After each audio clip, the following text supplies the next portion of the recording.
Tarde, 1h05, é uma terça-feira, é uma noite importante, super terça-feira de Copa Libertadores da América, e o Sala de Redação vai falar sobre tudo isso, né? O Grêmio recebe a Católica, o Inter vai a Cali jogar contra o América de Cali, enfim, é bola rolando que não acaba mais, não para nunca, e no sábado já tem Grenal. Vem aí... Pois é. Quem tem a tarefa mais difícil, o Inter ou o Grêmio? Eu acho que a gente poderia começar por aí, né, Maurício Saraiva? Tu que adora falar. A mais difícil é a do Internacional. Porque o Inter tem dificuldades do tipo Edenilson fora. É verdade que o Edenilson está tendo problemas de desempenho. Quando joga, ele não é o Edenilson que a gente já viu nos seus melhores momentos. Mas a sua ausência autoriza o treinador ou autoriza o noticiário a cogitar mais uma vez um meio-campo que comece do jeito que parece que vai começar ou pode começar, com jogadores iguais, lentos, tornando a saída de bola do Internacional paquidérmica. Menos mal para hoje é que o empate não é mau resultado. Um segundo empate fora de casa e o Inter classifica sem depender de ninguém. Segunda coisa, o América de Cali, entre os anfitriões América e Católica, o América é pior. O América perde para o Grêmio e empata com a Católica. Logo, ele não faz valer o fator local e o Inter pode, ele sim, se valer disso, Pedro. Pois é. Diogo Olivier. Sabe que eu descobri uma coisa hoje? Que a Conmebol adora aglomeração. Porque não passa Encheu a não de ser volante. no canal da... Não passa o jogo do Grêmio em canal nenhum a não ser na Conmebol. Como todo mundo ou muita gente não tem condições de assinar o canal, o que eles vão fazer?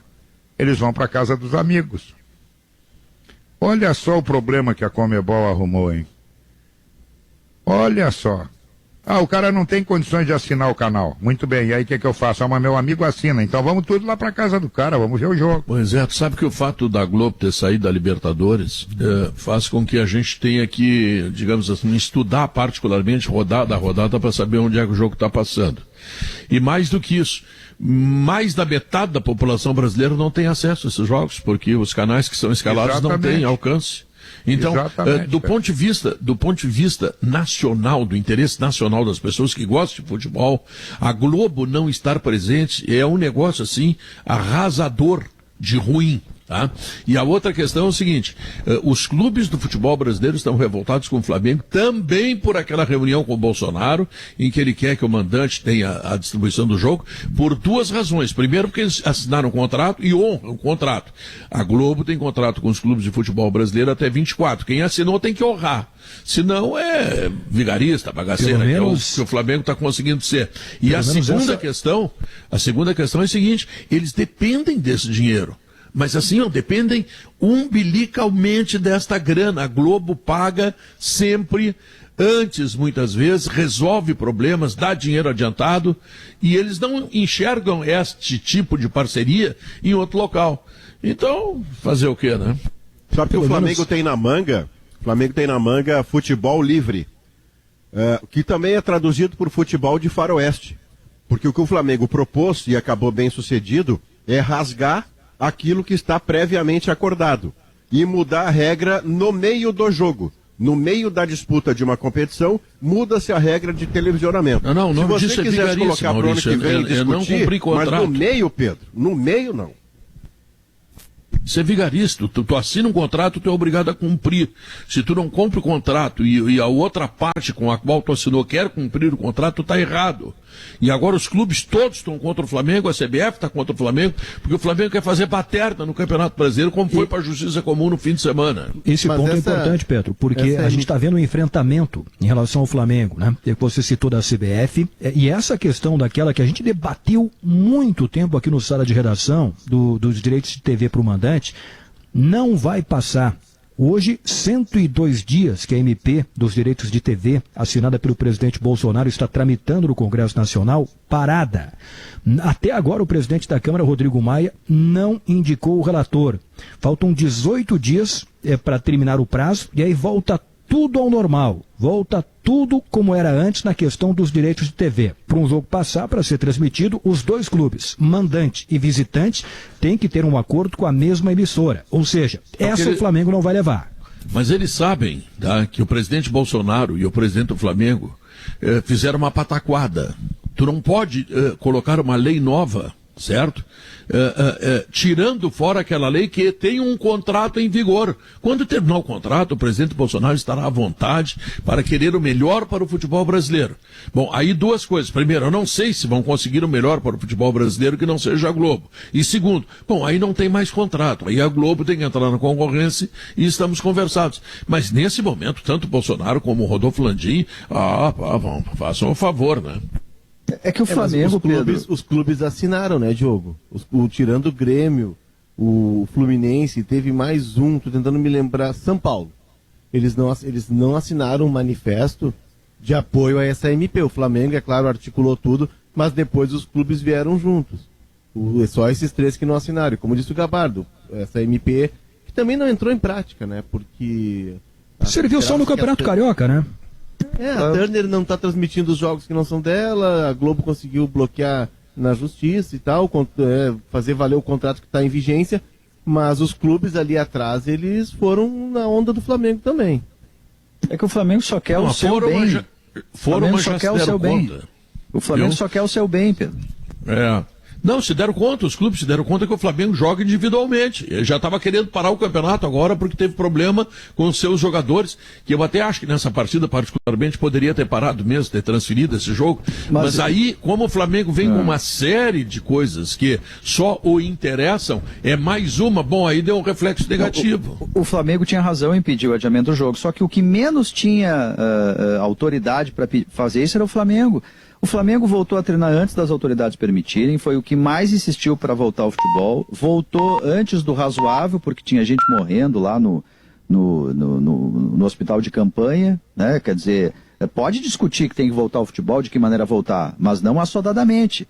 E aí lá não tinha importância nenhuma, saúde e tal. Aí agora que tem um surto de Covid internamente, bom, aí é importante ter saúde, não vamos fazer jogo porque tem a saúde pública. Então o Flamengo, ele mostra diariamente que ele só se preocupa com ele.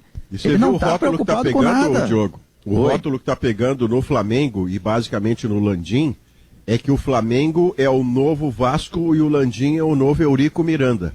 O clube que sempre foi conhecido por ser escandalosamente popular, mesmo quem não gostava do Flamengo como torcedor, volta e meia parava para ver o Flamengo porque o Maracanã cheio é legal, porque o Flamengo tinha um time bom, porque a festa era muito bonita e tal. Hoje em dia, dirigentes e torcedoras dos outros clubes veem cada vez mais o rótulo colar de Flamengo Vasco, Vasco de Eurico, Eurico Landim. É péssimo para o Flamengo como imagem. É péssimo para o Flamengo que colhe a sua imagem a um governante, seja ele qual for. Se era o Lula com o André Sanches, se é o Bolsonaro com o Landim, para o clube e instituição, isto é pavoroso, porque o clube é democrático, ele tem eleitores de todas as matizes. Não se pode fazer essa cola, não se pode colar esse rótulo, e o Flamengo está nessa vida. O Flamengo demitiu o fotógrafo. Demitiu o fotógrafo, Léo. Não era nem o Flamengo, Diogo, era o menino das redes sociais. O Flamengo contou também, Leonardo, com, digamos assim, a participação zelosa do presidente Bolsonaro, que não gosta da Globo. Aliás, o PT não gostava da Globo, ou seja, os que governam não gostam da Globo. Porque a Globo certamente está fazendo jornalismo, não está fazendo babaquice, né? Não está batendo nos ovos deles lá e cumprimentando todo mundo, tá entendendo?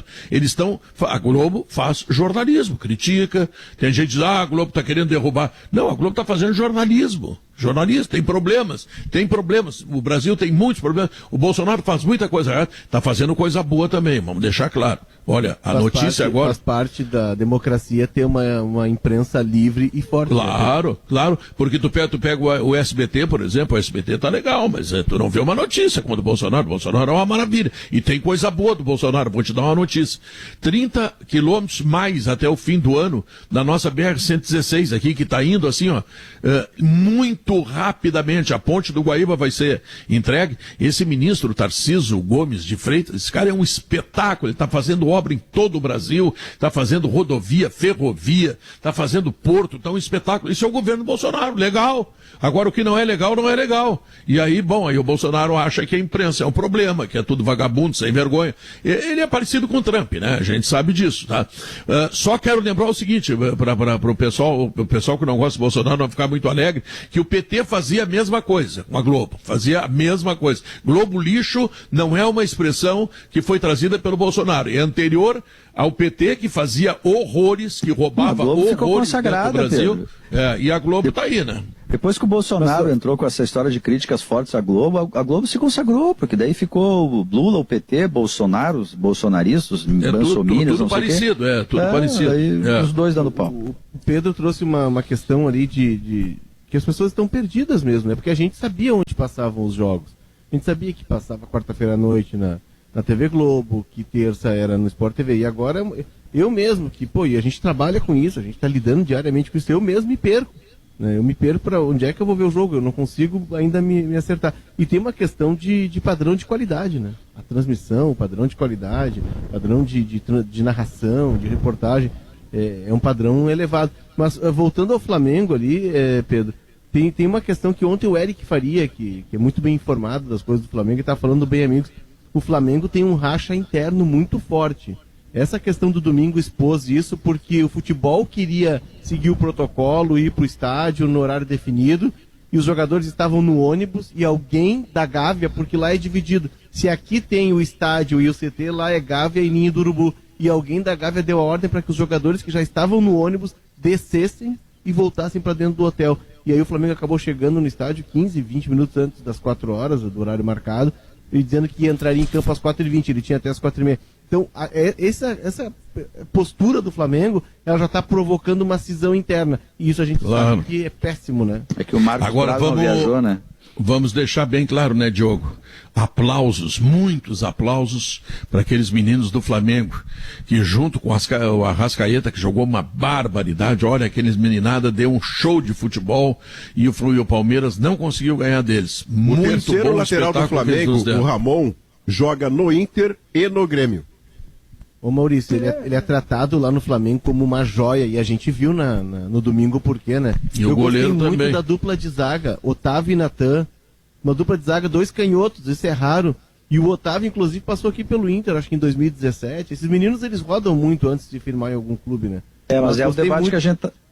Diga, Léo, termina, pode concluir. Não, eu gostei muito da dupla de zaga, gostei do lateral do Ramon, o goleiro, se joga tudo aquilo... Olha, o Flamengo tem um goleiro aí para muito tempo. De 2 metros, né? De 2 metros. Quase 2 metros. E tem um atacante, Guilherme Bala, é o cara que faz a jogada do gol. Veio do Madureira, muito bom, jogador rápido. Olha, o Flamengo tem uma boa meninada ali. Tá, e aí eu pergunto, a meninada do Flamengo não estava pronta para jogar com o Palmeiras, com os titulares do Palmeiras? Os meninos têm que jogar, eles têm que ter minutagem. É assim que funciona. Mas entraram na emergência, né, tio? Mas entraram e deram resultado. Agora tem que ver ao longo prazo, né? Claro, mas uma sequência, né? Não vão jogar o tempo inteiro. O menino, ele oscila, né? Não vão jogar o tempo inteiro, eles vão oscilar, mas eles têm que ter oportunidade, porque senão, se esses caras não recebessem, né, ô Guerrinho, essa oportunidade de emergência, daqui a pouco eles ficariam travados no seu processo assim, de construção de carreira. Da base ao veterano sem escala. Tu perde um jogador assim. Tem alguém com mais emergência do que o Inter? Não tem. Pois é, o Inter precisa botar esses meninos para jogar, só isso. Mas aqui não bota. Bom, sobre o jogo de hoje eu vou te dizer o seguinte, Pedro, um joga com muita chance de ganhar e o outro joga com muita chance de não ganhar. Quem joga com muita chance de ganhar é o Grêmio. Quem joga com muita chance de não ganhar é o Inter. E é bom que o Grêmio faça a sua parte, por quê? Porque o Grêmio ganhando o jogo, ele elimina a Católica. E a Católica é o último obstáculo para o Internacional. E é melhor para o Inter pegar a Católica sem compromisso, sem a necessidade do resultado. Então, que às 7h15 o Grêmio faça a sua parte, vai favorecer muito o Inter, aconteça o que acontecer no jogo do Inter contra o América de Cali. Agora, olha... Pedro, tem Diogo, uma especulação de hoje pela manhã, que não está confirmada, que se levantou a possibilidade do Leonardo Borges ganhar oportunidade como lateral esquerdo hoje, né? Que isso estaria passando pela cabeça do Eduardo Cudê. Bom, no final da tarde a gente vai ter algo mais concreto para saber se isso é verdade ou não. A gente entrevistou recentemente no pré-jornada o Yarley, que conhece tudo da base do Inter, né, pelo fato de ele trabalhar lá, e ele elogiou muito esse jogador, né? Ele falou que o Leonardo é um jogador de muita força física, é um jogador regular, não é aquele cara do um contra um que dribla, não, que é o lateral de passagem, que tem força física para marcar e para avançar. Então, vamos ver se daqui a pouco confirma essa informação, porque a alternativa que o Cudê tem é essa. Quem me encheu a bola desse menino foi o Marcelo Medeiros. O Marcelo me disse um dia, tu vai ouvir falar muito nesse menino, mas muito. O menino é diferenciado. É diferenciado. Bem antes do que falou, eu ouvi o Yarley então falando. Tá fora. Pois é, aí daqui a pouco ele não tem chance. Joga o Matheus Jussa improvisado. E oscila também. Tem a oscilação dos meninos da base, a gente estava falando aqui, mas tem os que não são meninos da base, são veteranos ou estão com a carreira já adiante e oscilam também, né? Também oscilam. Sabe, João, que para uma função como a lateral esquerda ou direita, o Yarley, eu estava na transmissão quando o Yarley fez na pré-jornada, disse que isso que o Eduardo trouxe agora, que o Léo não tem o 1 para 1, que é driblar o cara, pegar na frente dele, eu vou te driblar e driblei. Agora, guardando todas as proporções do mundo, que é para não pesar uma tonelada em cima das costas do menino, um dos melhores laterais esquerdos que a seleção brasileira teve recentemente, chamado Roberto Carlos, não driblava um tijolo. Ele tinha velocidade, tinha força, um chute espetacular, um cruzamento muito bom, mas ele não tinha habilidade para drible. Do outro lado, o Cafu tinha mais do que ele, mas o Roberto Carlos era um da força bruta e conseguiu se dar brilhantemente bem. Então, não ter 1 para 1 para um lateral, se você pensar Cláudio Duarte, lá atrás, anos 70, lateral direito, não era um driblador, era um jogador de atalho, de posicionamento e de um cruzamento espetacular. Dá para ser lateral sem driblar um tijolo, Pedro. Mas quando, Maurício, o Roberto Carlos tinha uma velocidade de atleta de 100 metros. Ele conseguia fazer em 10 segundos 100 metros.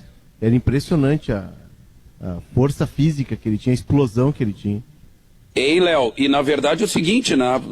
Isso que o Guerrinha tá falando sobre o Marcelo Medeiros falar que o menino é diferenciado, se tu já tá usando esse termo diferenciado, já é um bom sinal de que realmente o guri já tá, né, se credenciando a pelo menos ser testado, né? Não tem por que improvisar uma outra peça na lateral esquerda se o guri já tem aptidão para fazer isso e já vem correspondendo nesse setor, nos treinamentos ou na própria categoria de base mesmo. Então nada mais justo que coloque o menino para dar essa resposta. A gente está vendo que o futebol brasileiro ele é assim, né? O futebol brasileiro como um todo, ou ele traz os medalhões que não tem mais força na Europa mesmo, que não tem mais a vitalidade, eles voltam para jogar no Brasil, ou então que é recheado de promessas da categoria de base. E nisso o Internacional tem, né? Agora, o que me incomoda desde já, né, a 1h23 da tarde, é que há sinais de que realmente vai se continuar o equívoco de colocar o Lindoso e o Musto dentro do mesmo time, coisa que nunca rendeu. Não rendeu mesmo. E hoje é o dia perfeito para o Internacional conseguir uma vitória mesmo, né? Nesse mês mesmo, Pedro. Então, nesse mês faz um ano, olha aqui, ó, 1 ano da parceria da Schwalm com o Sala de Redação. Começamos em 2019 com uma centena de projetos realizados e hoje a Schwalm já levou energia solar para mais de 350 residências e empreendimentos comerciais. 1h33, procurando um ar-condicionado econômico, conheço o Split Inverter. Não, fez 4-0. Fez 4 ontem, pois é, tá balançando por isso. Agora tá correndo o risco de perder o emprego. Você sabe que o Odair uma vez, Guerrinha, dentro do Campeonato Carioca ainda, no Campeonato Carioca ele deu uma goleada em cima de um time pequeno lá do Rio de Janeiro e ficou muito engraçado porque a frase dele numa coletiva foi tirada de contexto e ficou soando assim aos torcedores do Fluminense como sendo olha, não te acostuma com goleada que não é assim, não é todo dia e tal. Claro, havia um contexto todo para ele dizer o que disse. Mas o Odair faz com o Fluminense o trabalho possível, né? Que é manter o Fluminense longe de uma zona do rebaixamento. Os meninos que o Fluminense vai revelando, grandes, né? ele perde no mesmo campeonato, Pedro. Esse Evanilson que o Fluminense revelou esse ano, não terminou o campeonato e o Porto já levou. E o Odair está trabalhando assim. O Fred que não tem jogado com ele, né? O Fred está fora, né? Tá fora. Ele bota o Nenê para começar, depois ele bota o Ganso, mas o Fred ele não bota. Ontem ele botou. Ontem ele jogou no final. Botou no final. Jogou um pouquinho, não foi até o final. Agora quem arrumou um emprego aí para arrumar incomodação foi o Pelaipe, hein? Né? Curitiba é incomodação, cara. Contratou o Ricardo Oliveira, né? Curitiba contratou o Ricardo Oliveira, 40 anos, cara. 40 anos. Tava livre no mercado, né? Ricardo Oliveira é um centroavante, é um atleta, mas 40 anos de contratar um centroavante. Mas imagina, Léo, o que o Curitiba vai fazer? Olha o Curitiba, ele é candidato a rebaixamento direto, ele não tem dinheiro. No mercado, se ele olhar, talvez haja jogadores inferiores ao que ele tem no elenco. E o Ricardo Oliveira lhe dá pelo menos uma esperança. Eu estou tentando pensar com a cabeça do Pelaipe. A esperança de que uma bola que ele faça 1-0 seja o jogo da salvação. Só pode ser por aí, porque não há dinheiro para contratar jogador em uma condição mais competitiva, né? Ontem é bom lembrar que o Ricardo Oliveira, Gabardo, só para não perder o gancho, Guerra. Eu acho que essa história é maravilhosa. O Ricardo Oliveira tem uma história de vida, assim, que é de arrepiar. Ele era vizinho, ele morava numa vila, né, num bairro, uma periferia, um bairro pobre, no entorno do Carandiru. E aí ele, os irmãos da família, eles entravam numa fila para pegar a sobra do almoço dos presidiários. Ele fez teste em tudo quanto é clube, aí ele conseguiu lugar na Portuguesa. E um dia ele estava treinando e o Lula Pereira foi assistir a um jogo da base da Portuguesa, e o CT da Portuguesa é lá perto de Guarulhos. O Lula Pereira olhou aquele menino, mas é interessante, puxou o Ricardo Oliveira com 17, 18 anos, botou no time da Portuguesa e a carreira dele decolou. É uma história fantástica, assim, desse cara. Eu não Só acho. Que o tempo passa, infelizmente, né? Eu não acho que é pela idade que o Ricardo Oliveira, mas eu acho que é porque ele tem produzido pouco. Ele estava num time que proporcionava a ele oportunidades para fazer gol e ele fazia pouco gol. Mas é bom lembrar que antes do Ricardo Oliveira, o Curitiba tinha um mais mocinho lá, chamado Sassá. Sassá. E agora vai ter chance no Cruzeiro, Guerra. Voltou pro Cruzeiro e vai jogar. O Sassá aparecia muito mais nas festas do que no campo.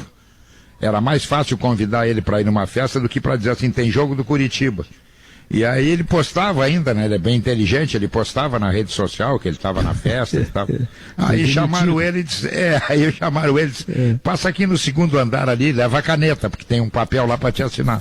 Aliás, ontem o Sarrafiori ficou no banco. Ele começou no banco e entrou no segundo tempo na partida contra o Coritiba. Para ver, né? Do Coritiba lutando contra o rebaixamento, o Sarrafiori não está conseguindo jogar também.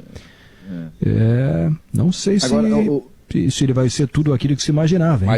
Mas esse é o jogo bom para ficar no banco, tomando 4. Tu não te torna, claro. Por isso claro, tu não te torna. É que ele foi para lá em tese, o acordo era para jogar, enfim, para ter sequência, mas não sei se vocês concordam, mas o Grêmio e o Inter, eles estão diante do mesmo dilema no jogo de hoje, porque se eles vencerem, estão classificados, estão com o problema resolvido, não sofrem, vão encarar o Brasileirão e tocar sua vida no Campeonato Brasileiro imediatamente. E os dois estão numa discussão de vão se defender mais ou vão arriscar um pouquinho mais. O Grêmio sem o Lucas Silva, depende de onde colocar o Robinho, volta ao 4-2-3-1, vai se arriscar mais. E Oi? Perdão por interromper. Olha a informação que o Grêmio confirma agora. Testes de Covid. Kahneman e Jeromel com Covid estão fora do jogo. Vou ler a notícia divulgada pelo Grêmio. O Grêmio cumpriu mais uma etapa do protocolo estabelecido pela Conmebol, que visa a segurança sanitária para a prevenção do Covid-19 entre atletas, comissão técnica, O clube informa que do total de 81 coletas realizadas na última sexta-feira pelo método PCR, 79 resultados negativos e 2 positivos. Os zagueiros Kahneman e Jeromel estão isolados, assintomáticos e farão quarentena de 15 dias, conforme o departamento médico do Tricolor. Bom, não vão jogar hoje e nem o Grenal. Olha só, Eduardo, essa é a hora. O Jeromel não estava nem viajando, né? Me diz uma coisa, me refresca a memória. Que eu estou pensando, hoje o O zagueiro não será o Paulo Miranda, né? Que ele está suspenso, né? Paulo Miranda, O David Braz está suspensão. Não, o David Braz pode jogar. O David Braz cumpriu, né? Cumpriu. E o Rodrigues. O Miranda é da briga, né? 4 jogos. Paulo Miranda, 4 jogos. 4 jogos.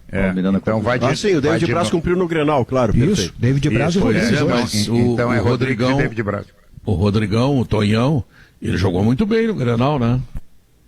Mas essa hora, Pedro, foi bem.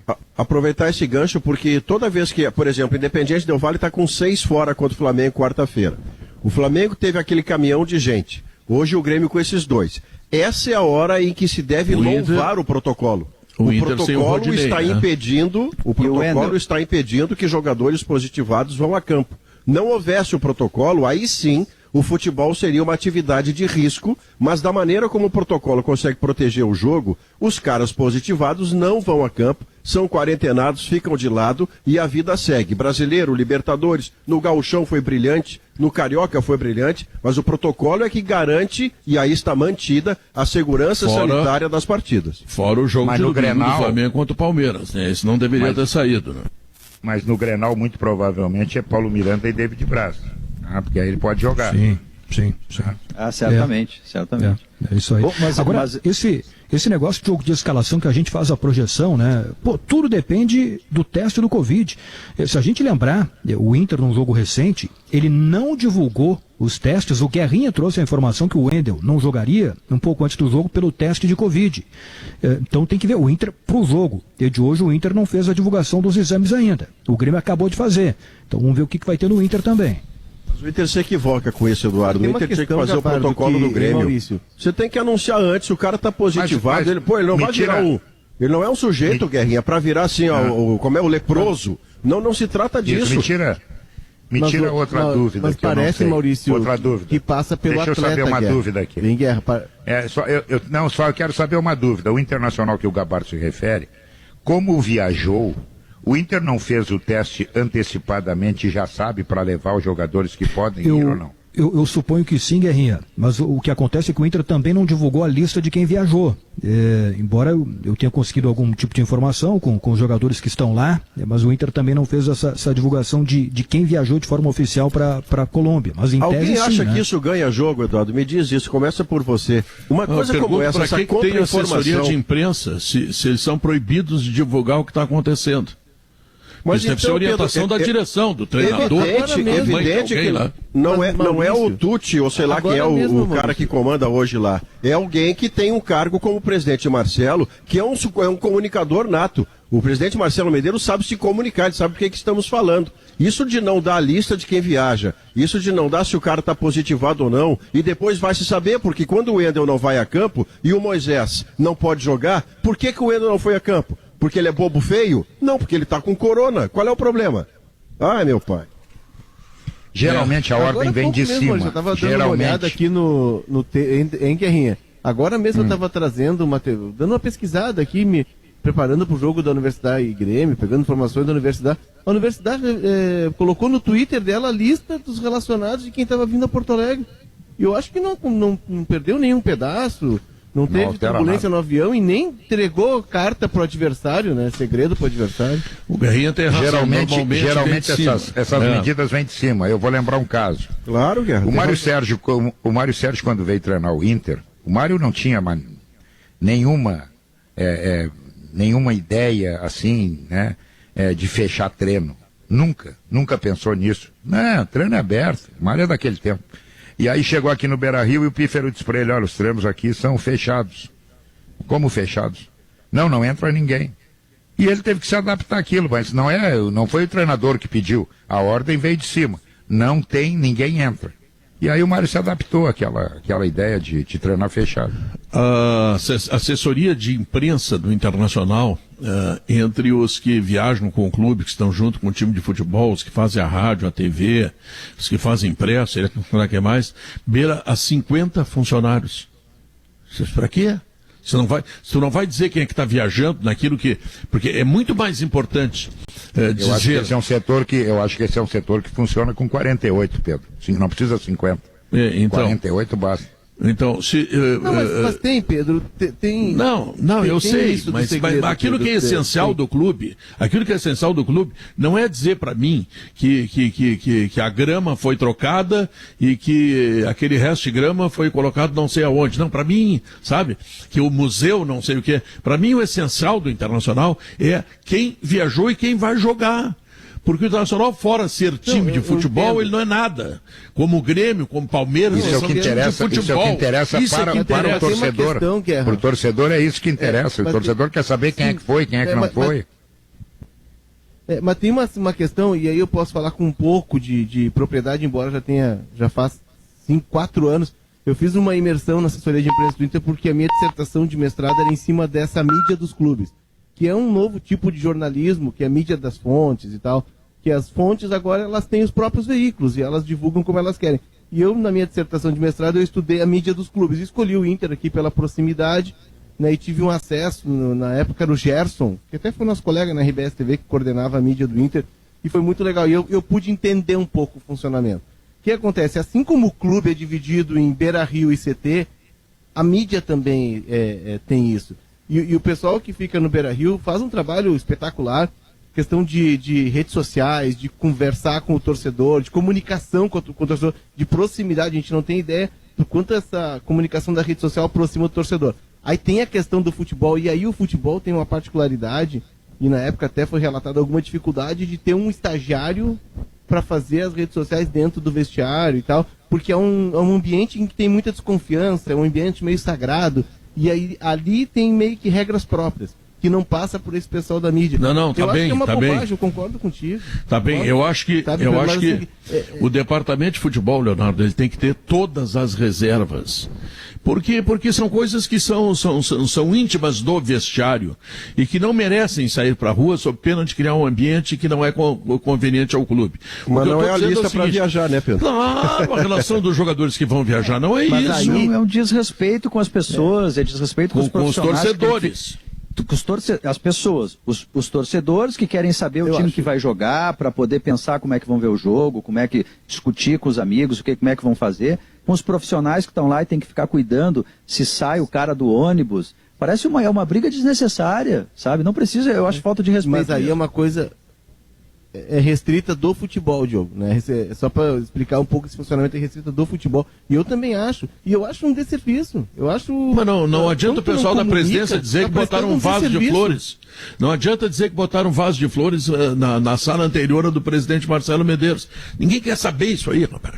Tá, tem uns caras que querem saber, claro, tem pessoas que se interessam. Mas a multidão, aqueles 8, 10 milhões de colorados, eles querem saber quem é que viajou e quem é que vai jogar hoje de noite, claro. Rapaz.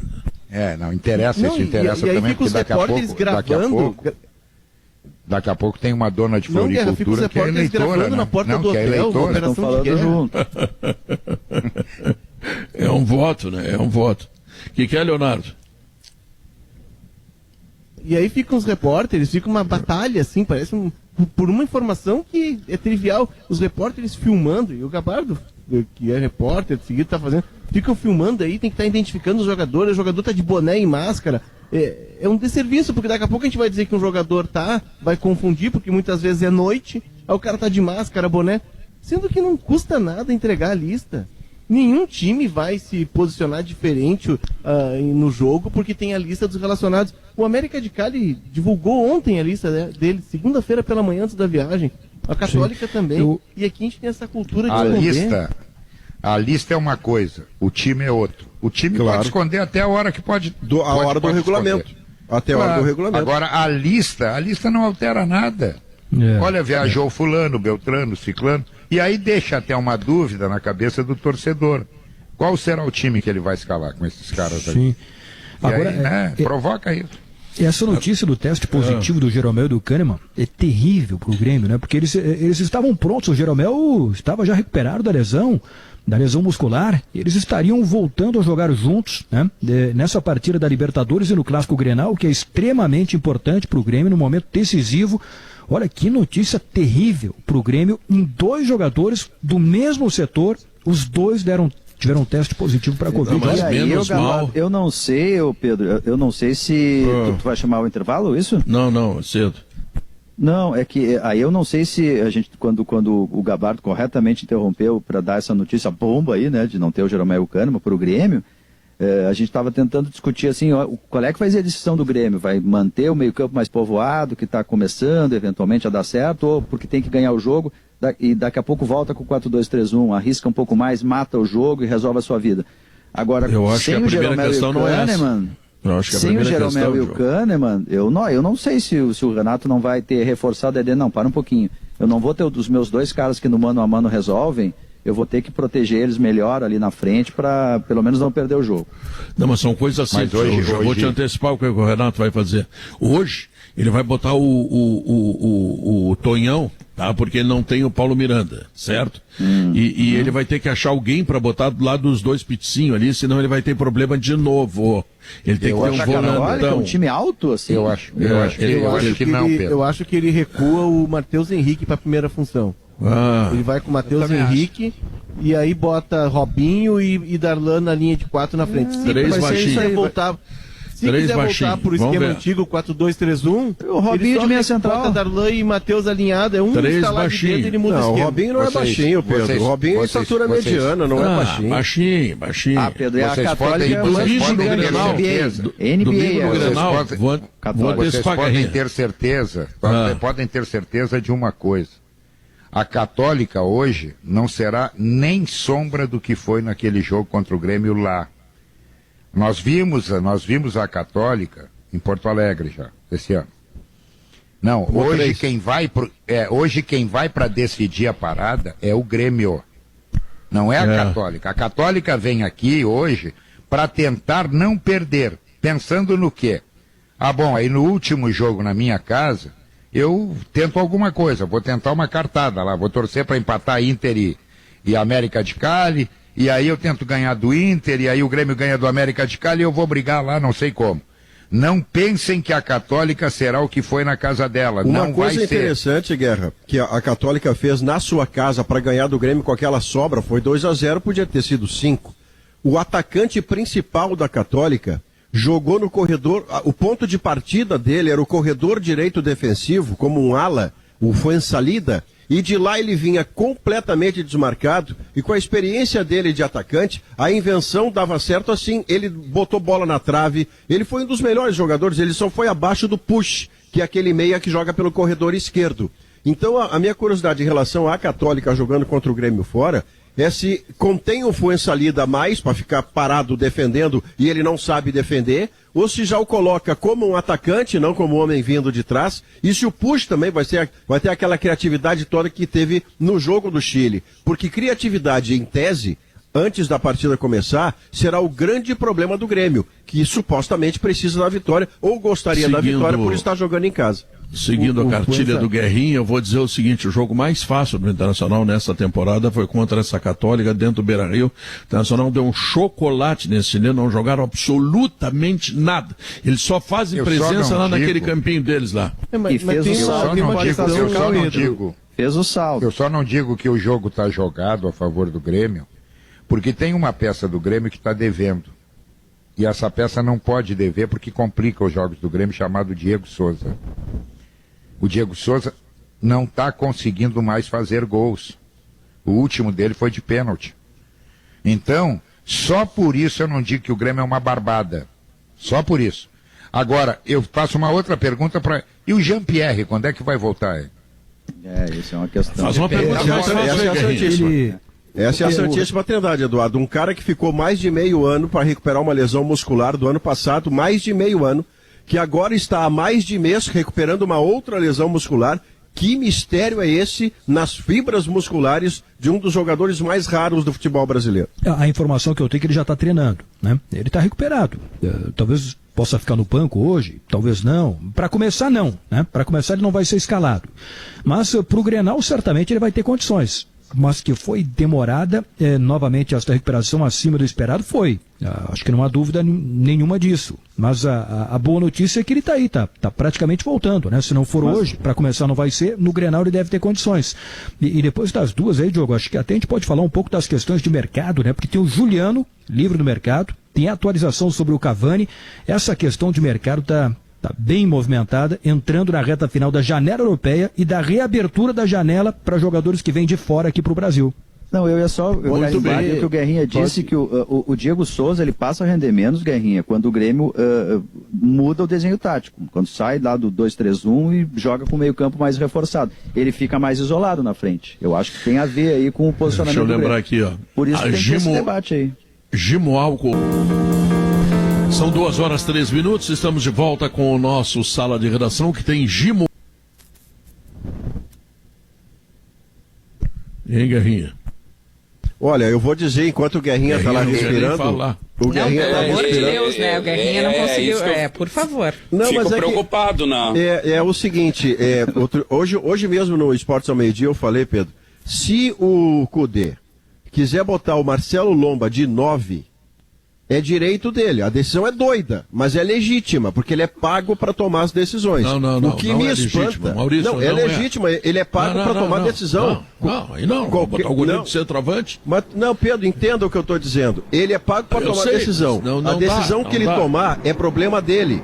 Ele não está cometendo nenhuma ilegitimidade. Lá da arquibancada que ele vai estar lá e está demitido. Pronto. Não, mas eu quero trazer o exemplo mais exagerado para trazer para este, que é o que parece preocupar colorados como o Rafael Malenotti. O futebol ensina, o campo mostra, o treinador lê. Se o treinador está lendo que não funciona determinada escolha e ela se repete, para quem torce para o Internacional feito o Rafael Malenotti, ou a Andressa, isso realmente fica bem preocupante. A escalação de Moledo, de Lindoso e Musto, ela já passa ao adversário a impressão de que o Inter vai jogar para não perder. E aí o adversário ganha coragem para atacar o Inter, para ocupar o campo do Inter. Eu, Pedro, faria diferente no jogo de hoje. Primeiro, o Inter precisa arriscar para ganhar o jogo, porque... vou deixar para a última rodada. Não, se tu pode resolver o problema hoje, não deixa para resolver semana que vem. Eu colocaria o Moledo e o Cuesta, entendeu? Como os dois zagueiros, e experimentaria o Zé Gabriel como primeiro volante. Na frente dele, colocaria o Bosquilha, o Thiago Galhardo e o Patrick. E na frente colocaria o argentino pelo lado direito e o Ariel. Abel. O Abel como atacante. O Abel como atacante. Colocaria os dois estrangeiros na frente, traria o Galhardo um pouquinho mais para trás. Ele não tem dificuldade em jogar ali.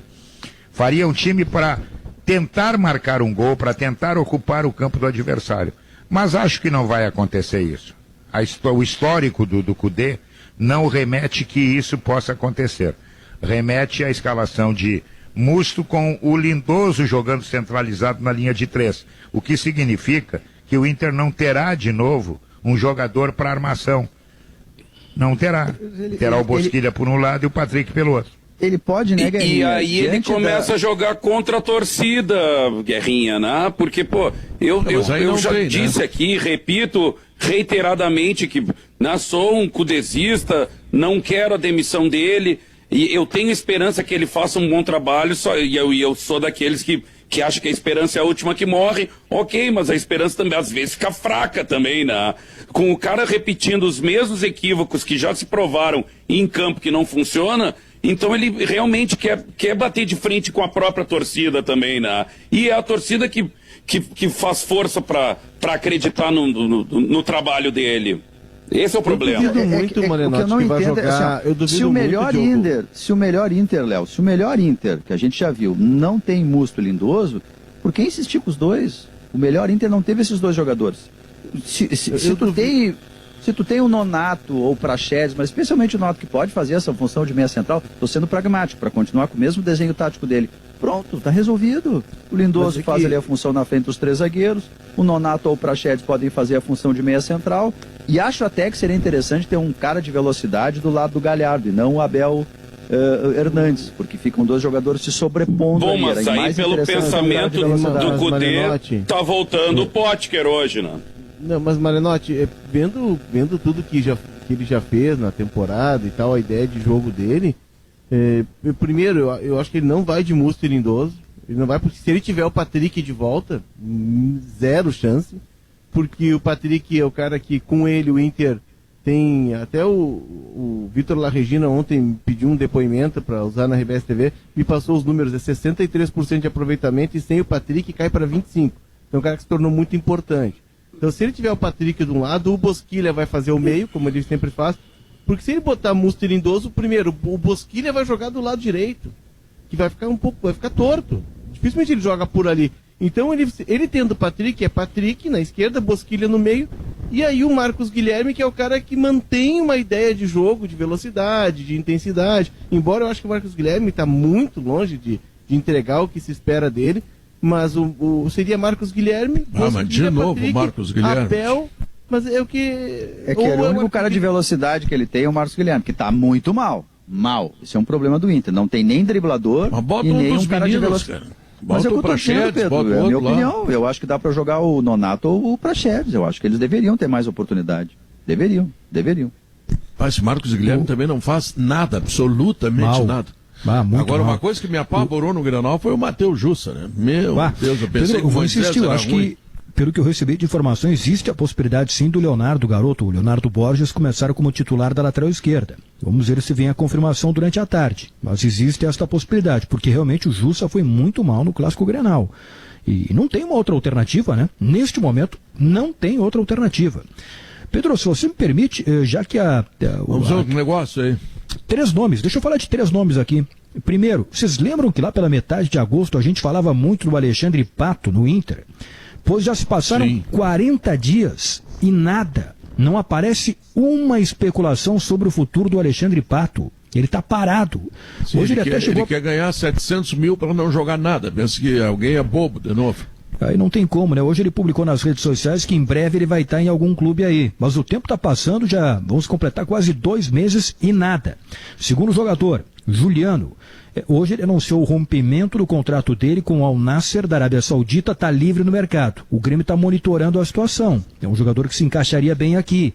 É claro que não é barato, pelo contrário, é muito caro. Mesmo livre no mercado, o jogador quando está livre no mercado cobra luvas e não cobra barato, porque sabe que o clube não precisa pagar para o outro clube. Então não seria barato, mas o Grêmio está monitorando. Juliano. E o outro é o Cavani, né? Porque finalmente está chegando perto o final dessa novela. Ele tem até segunda-feira para definir o futuro dele na Europa. Hoje se falou no Manchester United da Inglaterra e a possibilidade do Atlético de Madrid segue também.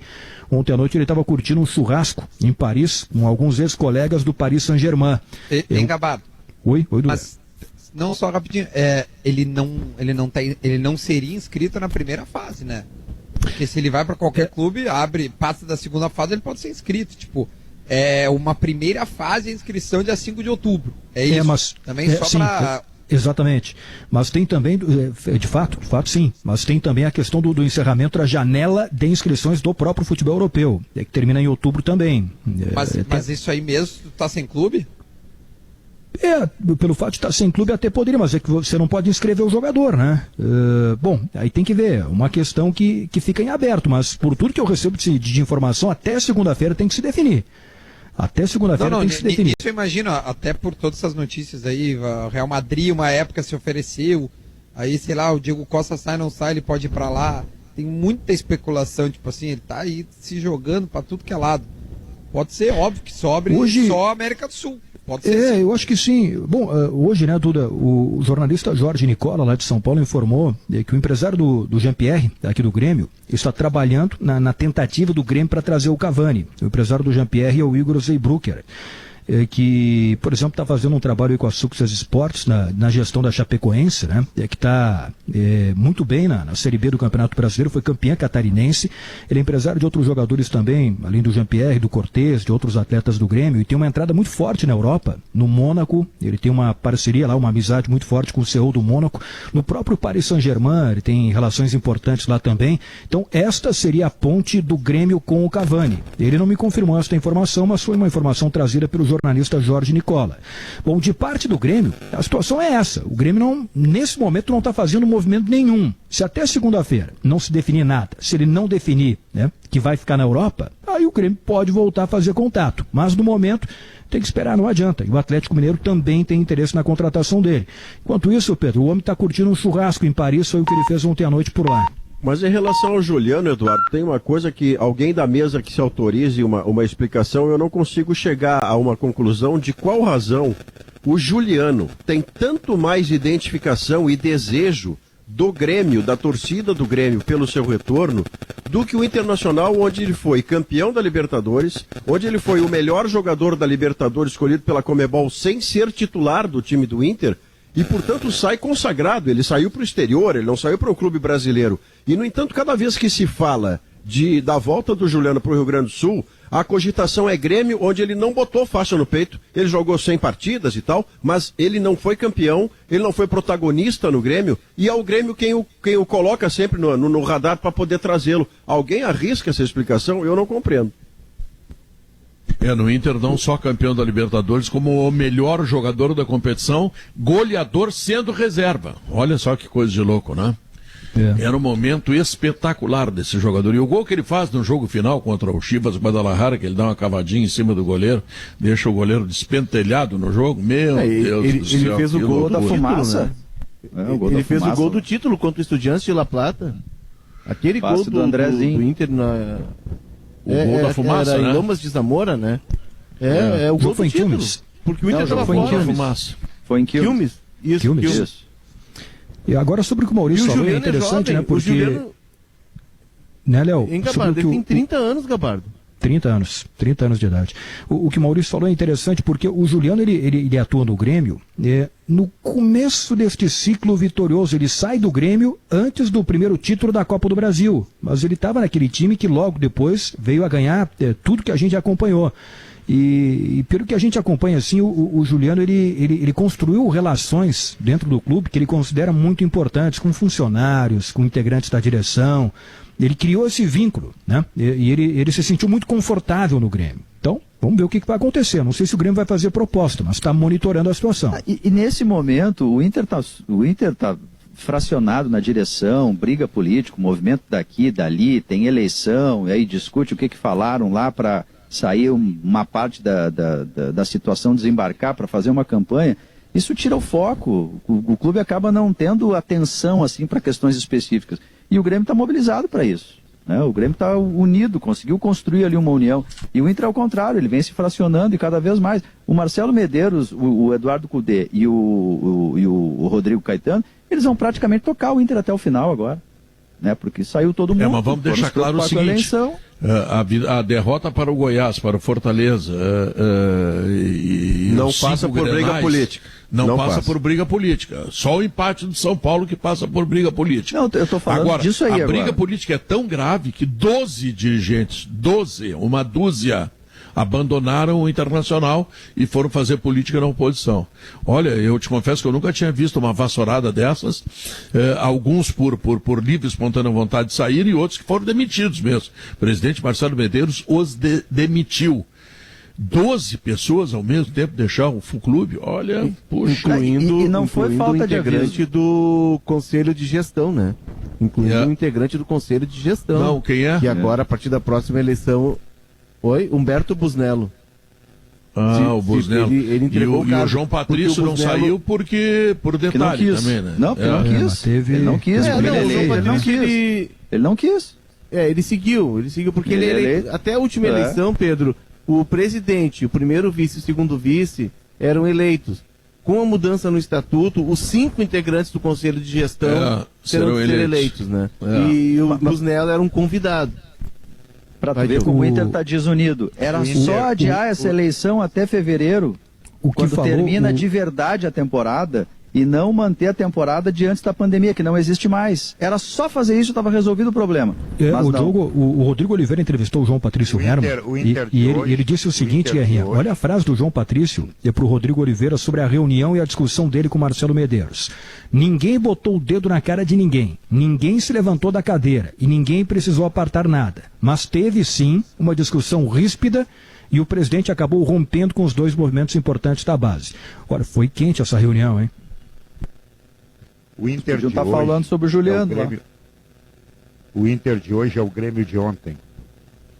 O Grêmio que brigava politicamente e que passou 15 anos sem ganhar nada, muito por causa disso. Muito por causa disso.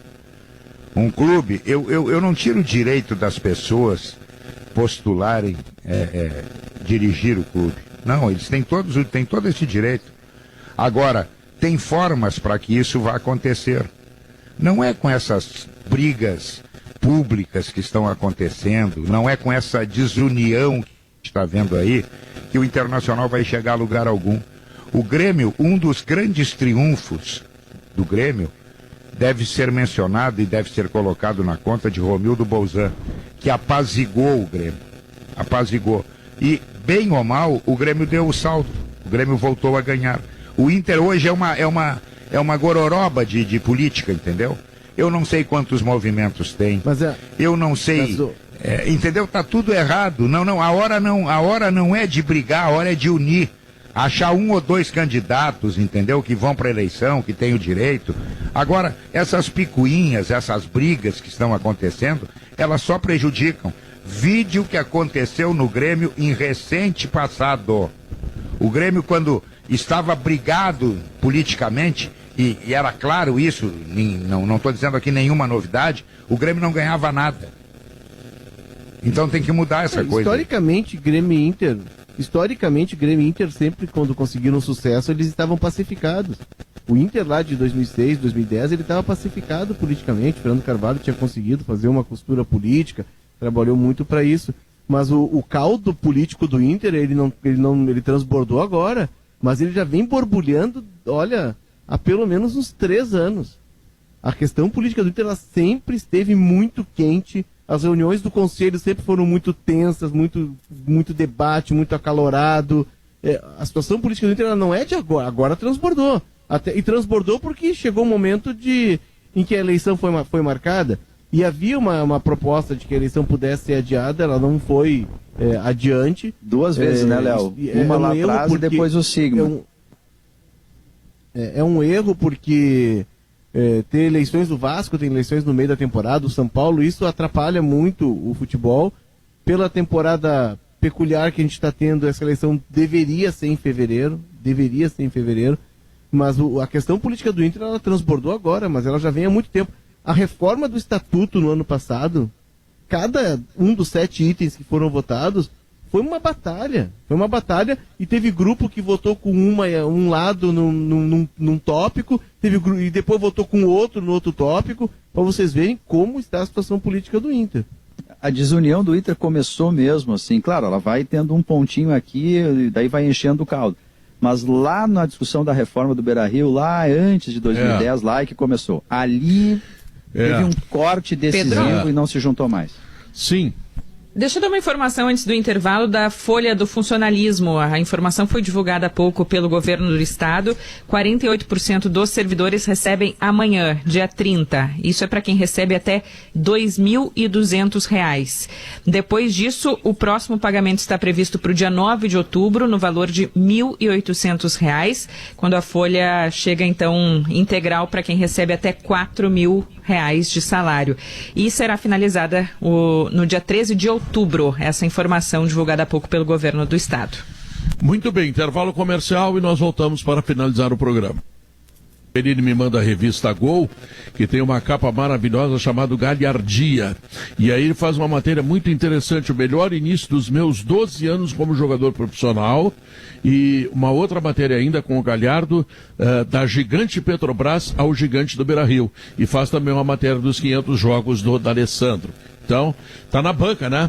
Quem quiser, a revista Gol, tá à vontade. Nós temos 1 minuto e meio. Quem se dedica? Não fecha acordo por 4 pontos, tá, Duda? 3 do Grêmio, 1 do Inter, encaminha a classificação dos dois e tem um grenalaço no sábado. Ah, seria bom. A notícia dessa que a dupla de zaga titular, né, o Kahneman e o Jeromelton fora é muito ruim, mas nada interfere em termos de resultado. O Grêmio ainda tem condição de ganhar, né? uma galera mandando mensagem, e agora, nos ralamos, de novo, quando a gente engrenar, não sei o quê.